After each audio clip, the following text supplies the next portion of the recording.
Welcome to Glass in Session. I'm your host, Val, and I thank you for clicking play, for subscribing, and for your curiosity about wine. In this episode, I'm wrapping up the season on Northern Italian wine regions, so let's see what there is to sip in Piemonte, or Piedmont. Piedmont means foot of the mountain, which gives us a great place to start this conversation, as the region in the Alpine foothills, practically surrounded by the Alps, really is on France's eastern border and Switzerland's southern border.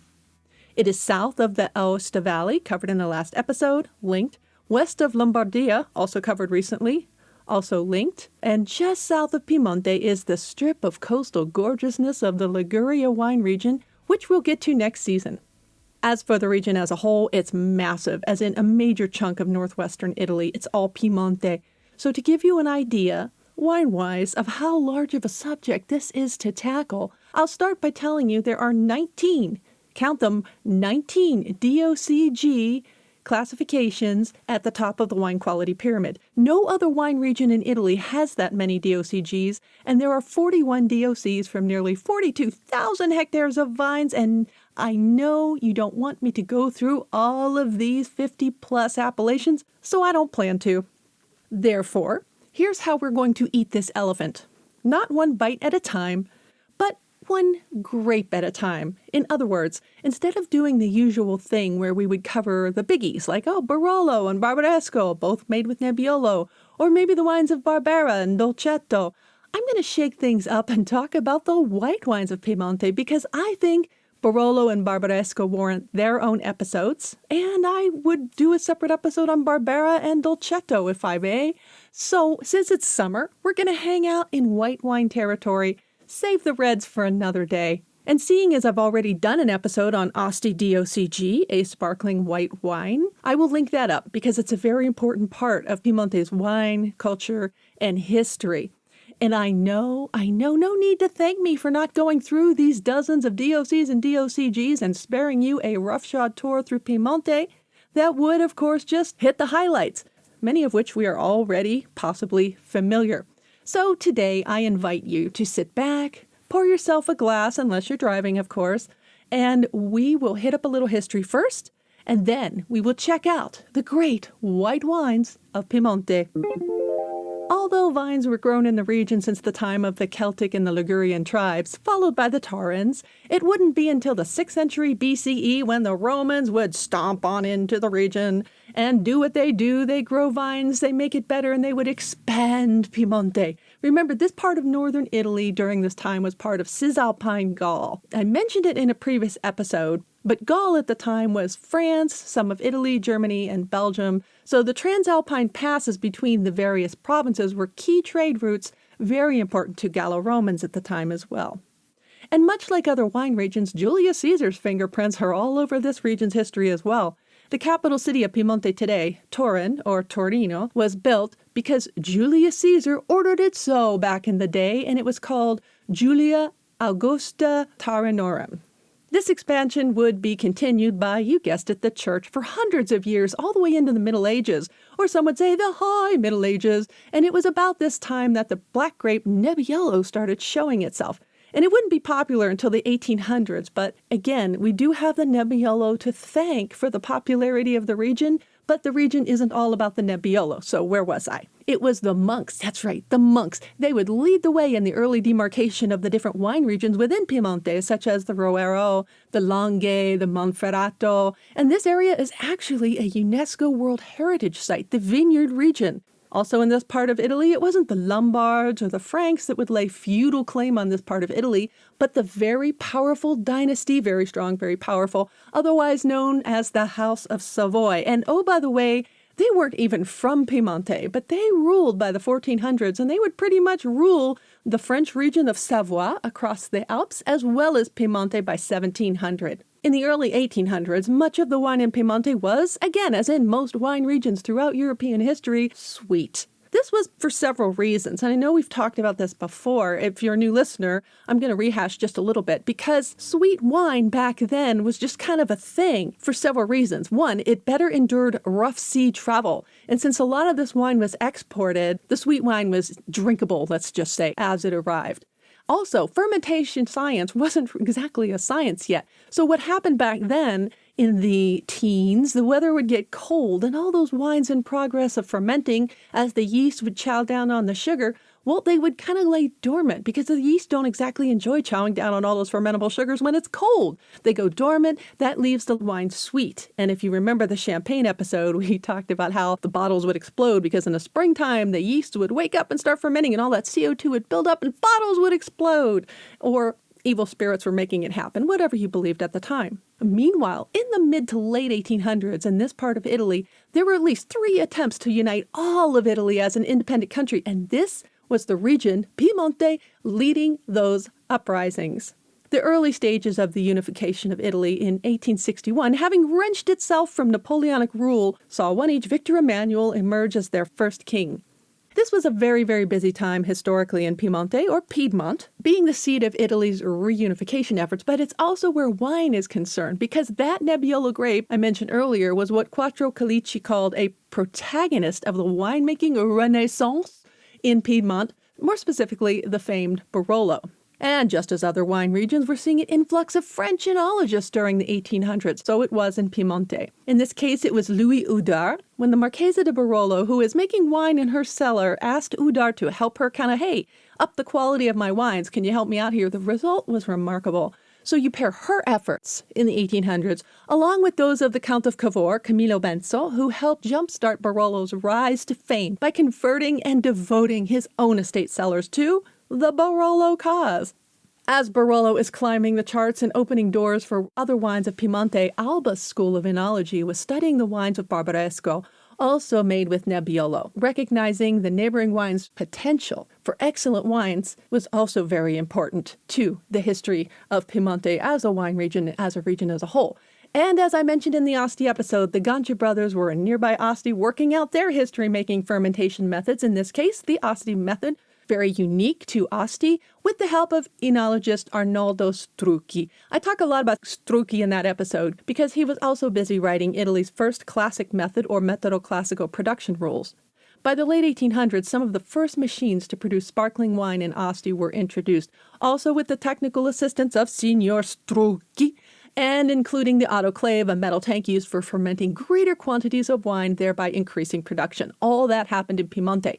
But it was also during this time, right at the end of the 19th century, that Federico Martinati is credited for developing the tank method of producing sparkling wines, both dry and sweet, right there in Asti, and this method is also used in Prosecco and the Veneto as well.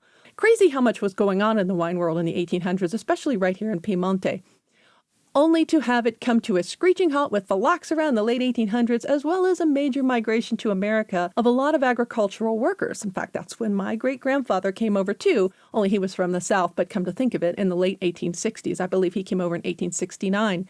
Remember, we also had 2 world wars to contend with. This did damage to the wine industry pretty much all over the world. But today, we can look at the geographical zones of Piemonte, and we can find a variety of mesoclimates and aspects and altitudes and soils and traditions, as well as a wealth of styles that make this one of my absolute favorite wine regions to explore.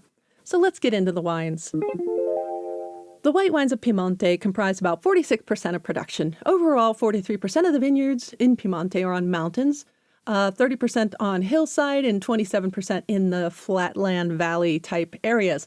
But one of the beautiful things about Piemonte wines is that most of them tend to be single varietal wines, meaning they are made with one type of grape. There are a few exceptions, and this makes our job just a little bit easier today. So we're going to work our way down from the northern area of Piemonte, where we find the Erbaluce di Caluso, a white DOCG in the Canavese growing area that actually serves as sort of a passageway between the Valle d'Aosta and the Piemonte regions.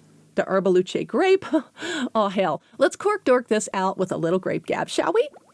The grape itself can be traced back to the 1606 writings of Giovanni Battista Croce, the jeweler for the House of Savoy, who said of the wines, believing them to be of quite good quality and even diverse styles. And this is a translation from the Italy a Tavola website. And I quote, "The so-called white grape as a light dawn, because when white, it shines. Ripe, it becomes red and colorful." That's a hell of a translation, but you kind of get the drift. The berries being early to mid-ripening, very thick-skinned, and as Giovanni the jeweler describes it, they turn kind of coppery, as if they're just like hanging out getting a tan in the sun, which I think is kind of cool. And this explains one of the local synonyms for the grape, uva rustia. Now, let me tell you about one of its other synonyms, albaluce. It is sometimes called albaluce after the nymph daughter of the sun and the dawn, which is alba in Italian. The legend that I always found to be a special part of the grape's existence, if you will, is that Albaluce, she was heartbroken over a man's broken promises. Oh, honey. Oh, honey. Anyway, it resulted in the death and destruction due to this man's failed attempts to divert a lake's water source because there was starvation and he needed water to make food grow. Long story short, Albaluce, she was just heartbroken because her man's failed her. Now, as she was crying, the tears cried by this poor suffering nymph soaked into the soil, and thus rose the vines on which grew the Albaluce grape.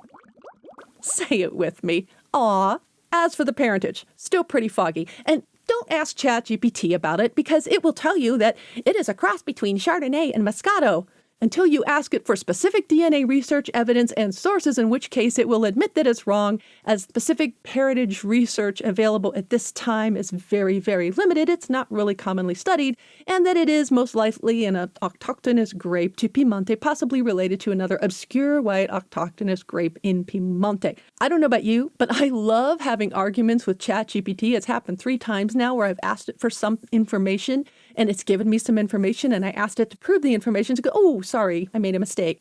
So she is wrong a lot. As for the wines made with Albaluce in the Albaluce di Coluso or Coluso DOCG, they are going to be white, usually light-bodied, fresh, floral, and with a zingy acidity if they're still wines. They can be sparkling wine, and they can be sweet or pasito styles. They are all made with 100% Albaluce. For you sparkling wine lovers, the minimum time on lees, if you're curious, is 15 months. That tells me that they're probably doing this in Metodo Classico style. They're going to be on the drier side with no more than 12 grams per liter of residual sugar. Now, sweet wine lovers, there's something there for you too. There is a 70 gram per liter minimum on the residual sugar, as well as a minimum aging requirement for the pasito styles of 3 years, 4 for the Reserva. They are made painstakingly with 3 to 5 months of drying to concentrate the sugar content of the grapes to at least 29% before they are pressed. One of the samples mentioned in the Oxford Companion of Wine, the OCW as I call it, describes notes of figs and saffron and almonds. And I really love, if you're going to have a really nice sweet wine, I love that the flavors are going to be complex and varied, and that you're going to have this insane bouquet where every time you stick your nose in a glass, you're going to get something else. Those are my favorite kinds.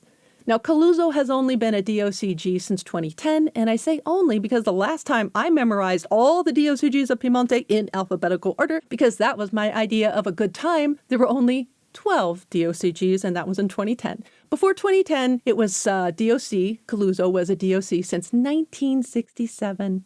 There are 37 communes that comprise the Coluso growing area, with about 300 acres, according to the Italian Wine Central's 2021 note, or 300 hectares, which is about 741 acres, according to italiatavola.net. There are also some impressive photos of the golden grapes looking like they are hanging to dry. Also, pictures of the Canavese region surrounded by mountains, as well as the pergola type of vine training method here, which they call topia. And even a range of styles and colors and tasting glasses. I put the link in the show notes for Italia a Tavola, and I definitely recommend checking that article out. So, what exciting white wine are we going to explore next?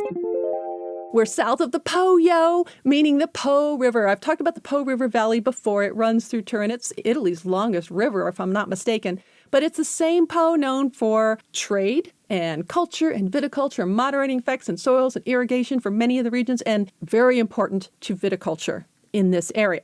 Roero, DOCG, west and south of Asti, the town, where we find Alba and the other growing regions of Langhe, Barolo, Barbaresco just south, is what we're going to talk about next. Roero, DOCG, has been a DOCG since 2004.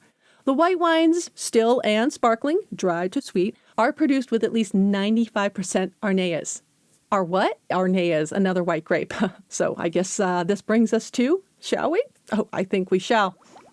I like how Langhe.net mentions the producer's somewhat affectionate name for Arneas as the Rebel White. For one thing, the grape is a PITA to grow. That is a pain in the ass. And also, according to Lange in the local dialect, the word Arnais translates to a surly, volatile person with a short temper. I've also heard the word Arnais translated as rascal. So, what else do we want to know about this Rascal PITA grape other than it has poor yields? It is hard to grow, and it is resistant to some types of mold, but not powdery mildew. Well, it was registered in 1970 in the National Catalog of Vine Varieties in Italy. It goes by the synonyms of Bianchetta d'Alba, plain old Bianchetta, and Nebbiolo Bianca, no relation. No relation to Nebbiolo is what I'm saying there. Genetic parentage, again, is foggy, most likely of obscure Piemonte grapes such as the Bianchette family. And there is a rough documentation dating back to the 1400s where it is posited that the grape referred to as Renexi quite possibly could be referring to a Renesio growing area near Canale. The official name Arnais first shows up in documentation of a cellar inventory for the Counts of Roero in 1810. Since then, the grape has had a couple of renaissances plural, once in the late 1960s, thanks to winemaker Alfredo Corrado, and again in the 1980s when Piemonte started making a comeback where their white wines were concerned. Before that, there were only 2 producers that were dedicated to making it, and it was almost in danger of becoming an extinct variety. But by 1989, Roero became a DOC and was promoted to DOCG in 2004. Oh yeah, ChatGPT got that wrong too, by the way. There are, according to Quattro Calici, about 600 hectares or nearly 1,500 acres of Arnais throughout Piemonte. The Consorzio has the vine acreage just a little higher, I believe. But either way, the wines are known for their floral, tree fruit like pear, and stone fruit like apricot notes, and fuller body. It is really a lovely white wine. Oh, and if you see a red Roero DOCG like Val, didn't you say it was the Rascal grape? Well, a red Roero DOCG is going to be at least 95% Nebbiolo. Not the Nebbiolo Bianco, actual Nebbiolo. There is another DOCG, Terra Alfieri, that wasn't even a DOC until 2009 and only became a DOCG in 2020. The growing region is a little further south in the Asti province, and the white wines from the Arnais here, the Rascal grape, must be at least 85% of said Rascal grape, with red wines from this DOCG, Terra Alfieri, being a minimum of 85% Nebbiolo. Pretty easy, right? All right, we got one more. It's Gavi time, y'all. South of the town of Alessandria in the province of the same name in the Monferrato growing area and tucked up against Liguria in Piemonte's southeastern corner, we find Gavi, Italy's second ever DOCG. Now, the legend of the Gavi area dates back to 528 and a princess named Gavia, or Gavia. That's right. Not only do we have Romans and monks and barbarians throughout history, we have nymphs and we have princesses, because why not? In this case, Princess Gavia, she was fleeing the wrath of French King Clodomiro, her daddy, because he was all bent out of shape because she fell in love with a page boy, I believe, un paggio. So she fell head over heels for this young man, and no princess daughter of mine is going to marry a page boy, how you say. So it was to this region of Italy she fled, and somehow the Pope intervened. But because this princess was apparently not just beautiful, but courteous, very polite, thank you for letting me stay here because my father is a beast, there is the tale of the grape from which Gavi is made that I haven't even mentioned yet. The grape being given the name because of this courteous princess. The grape of which we speak is called Cortesi. Cortesi di Gavi. There's also another story that the name Cortesi comes from the Genoese nobility, so who knows. But either way, I'm happy to have worked in a princess. That's all that matters. Now, documentation does show that the grape arrived on the scene around the 1600s as part of a wine inventory at Casale Monferrato. Yes, a castle, because of course it was. Gotta have a princess, gotta have a castle. And also, can I just give a shout out to the Italians and their wine inventories? Because wine inventories were certainly a thing back then, and I really appreciate that because that's how we know what we know today about some of these historic varieties. Now, Cortesi was elected, Cortesi the grape, yes, the Cortesi grape was elected by the Ligurian aristocracy as a court berry in the mid-1800s. Remember all that other wine stuff and royalty stuff that was going on at the time, and unification and fights for independence and all those things? Well, during this time, the Marquis Cambiaso, La Centuriona, and La Toledana di Gavi were all planting this courtly berry, and no wonder it was grand enough to become Italy's second DOCG. So after all that, do you think we have time to geek out here one more time? I think we do.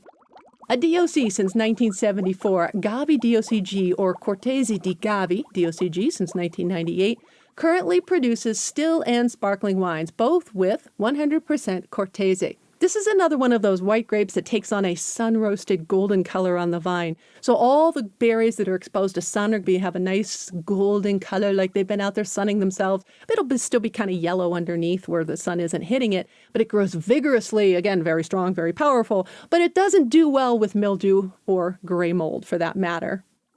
It loves the hillsides, it loves the drier, sunnier climates, but most of the Cortese is grown in Piemonte, but also a good chunk of it in Lombardia. Think of Oltrepò Pavese Cortese DOC, and also the Veneto, Bianco di Costosa, which I might have talked about before, and Garda Cortese DOC. It was almost obliterated by phylloxera and was only reintroduced back onto the wine scene in the mid-20th centuries by, get this, Mario Soldati. Some of you might know who he was. Was he a winemaker? No, but I'll get to him in a minute. For the wines, the sugar concentrations tend to be on the high side, but so is the acidity, so you got a little balance there. And the styles can range from light, refreshing, lower alcohol quaffers with green apple and citrus to more complex honey and almond-laden examples, depending on producer and aging, as with all wines. Sparkling wine styles require at least 6 months on the lees if using that Charmat, Tank, or Martinati method. And if they're produced in the classic method, i.e. sold in the bottle in which it underwent secondary fermentation, it will have been required to also spend 9 months on those leaves in that very bottle. Styles range from zero dosage, bone-ass dry, to extra dry, which, remember, is sweeter than brut. There are aging requirements for the still Reserva wines, which is a year. 6 months of that are in bottle. And then the sparkling Reserva styles, which are going to be done in Metodo Classico, that's a 2-year aging with 18 months time on the lees. Let's get back to Mario Soldati, screenwriter, novelist, journalist, director, and apparently a connoisseur of vini. He was from Torino. Apparently he'd worked with actresses like Sophia Loren and Gina Lollobrigida. And he believed, however, as I do, that wine is more than just, and to quote Sheldon Cooper from The Big Bang Theory, grape juice that burns. It's not just grape juice. Soldati believed, as do I, that wine is a journey in a glass, if you will. He tied it to culture and the history of a place, which is what I try to do in this podcast. It was more than geography. It was the human aspect of what we call terroir, the traditions of the wine, the growing area, even the food. It was a living, breathing thing of many dimensions, and that's how I see wine and why I do what I do with this silly little podcast. And it was Mario who rediscovered the Cortese grape and promoted it in the 1950s. I mean, who knew? He even had a wine and food show in Italy. He wrote a few wine books that you can still find to this day, Vino al Vino, Wine to Wine. And there's some videos of him I found, including a documentary. Now, they're all in Italian, but I did give you a couple links if you do want to check them out. That was just a taste of Piemonte. A little happy hour, if you will. A grand wine region that makes, yes, great red wines, which we'll explore another day. Great whites, as we've explored today, and great sparkling wines like Alta Longa, which we'll explore in the future, and Asti DOCG, which we've explored in the past, which is linked up. Now, if you'll excuse me, I've got to go explore some exercise, as I've spent a lot of time behind this microphone flapping my gums this month. August is a hiatus period for Glass in Session, but I've decided to start reposting past episodes in my hiatus months in the hopes that some of those episodes spark some joy in you or even new listeners, or maybe it's one of those lost episodes you may have missed and good for a refresher. So, until September, I thank you profusely for clicking play today, for sending me your notes and your questions. I love that. Sharing your favorite episodes, for subscribing, and just keeping a spot open for me in your podcast feed. Meanwhile, you can always reach out to me via email. Email me at val@glassinsession.com. On the socials, pick your poison, Blue Sky @glassinsession. Vino with Val on Threads and Instagram, and you'll see Glass in Session in my bio. Registered trademark, by the way. I'm on Spoutable, rarely now, Glass in Session.